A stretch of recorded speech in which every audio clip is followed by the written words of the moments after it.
We're now going to look at two examples where there is a negative in the front of your equation. We've done two positive graphs. Let's look at two negative graphs and see what the difference is. So when you're doing these, it's still an exponential function. The domain is still going to be negative to positive infinity, because that's what the domain always is for exponential functions. Something you don't need to think about, just be able to write down there. And that horizontal asymptote is 3, positive 3. So 1, 2, 3. So we're going to do the x points of 1, 2, 3, and 4. So we're going to go right to Desmos and put this guy in the graph. So negative 3 to the power of x minus 1 plus 3. So negative 3 to the power of x minus 1 plus 3. Okay. And we were asked to find the points for 1, 2, 3, and 4. I don't know if this is helpful. Like, we can just find 1 on your x-axis, go up. But for this one, it's actually a decimal. So I did want to show you guys one thing. If you guys have it graphed and you go up and click the little edit list, it looks like a little setting gear. If you click on that and you click table, if your equation is typed in there, and I did -1, not +1, so that makes the difference. But you can type in your value. So if we're doing 1, 2, 3, and 4, all you guys have to do, and I'm going to leave the 0 there, 3 and 4. So 1 is 2, 2 is 0, 3 -6, 4 -24. But what's important here is that 0, like, you can find it pretty easily, that y-intercept, but it's okay that it's a decimal. But those points are what we're going to plot, and we need that y-intercept because that's one of our pieces of information that we're asked. So, going back to your example, the y-intercept is -2. We'll just do 2.6 repeating.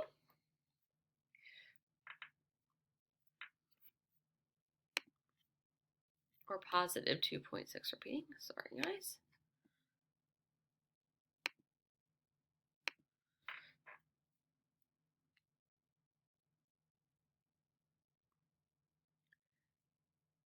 And then 1.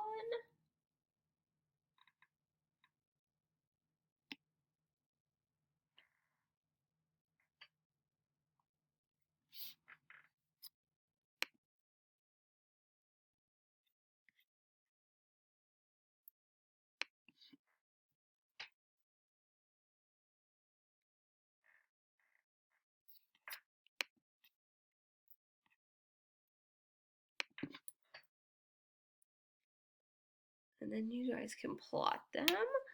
So +1, +2,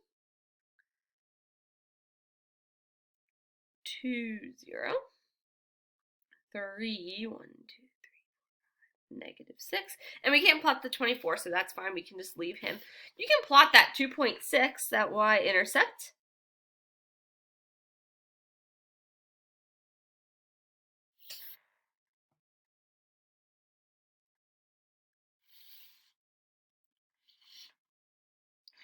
So, what's different about these ones, guys, is that this one, because it had a negative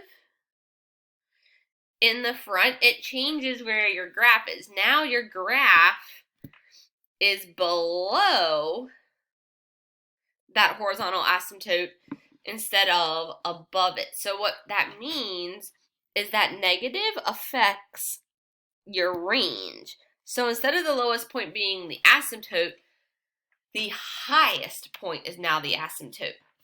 So what's happening is your graph is coming from negative infinity and stopping at that highest point of the horizontal asymptote, which is 3.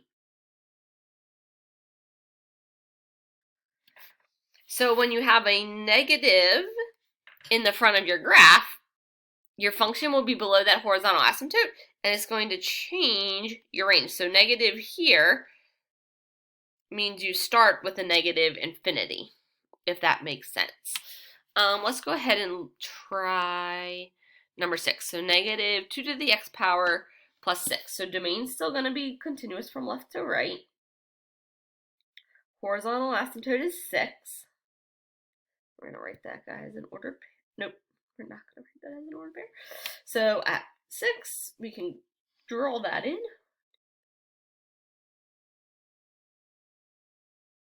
I know that the negative means I'm going to be below. Like my graph should be below. That negative reflects it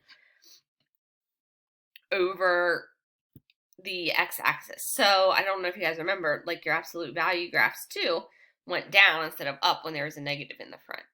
So negative 2 to the x plus 6.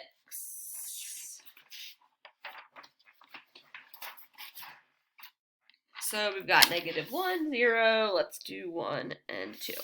So back to business.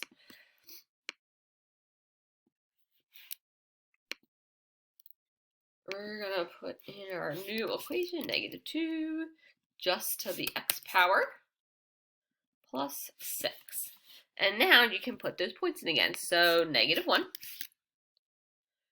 0, 1, 2, you could do 3, but we're just going to do negative 1, 0, 1, and 2. So, and then it actually plots them for you guys too. So that's kind of nice. So remember, you get that from typing your equation in and pushing that edit list, and that's how you get the table. You'll just click the little chart there. It looks like a table. So negative 1, 5.5, 0, 5, 1, 4, 2, 2.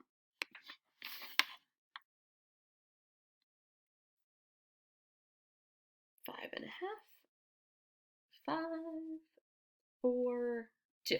So you guys can go ahead and plot those points. So negative 1, 5.5, 0, 5, 1, 4. What did I just plot? How about up here? 1, 4,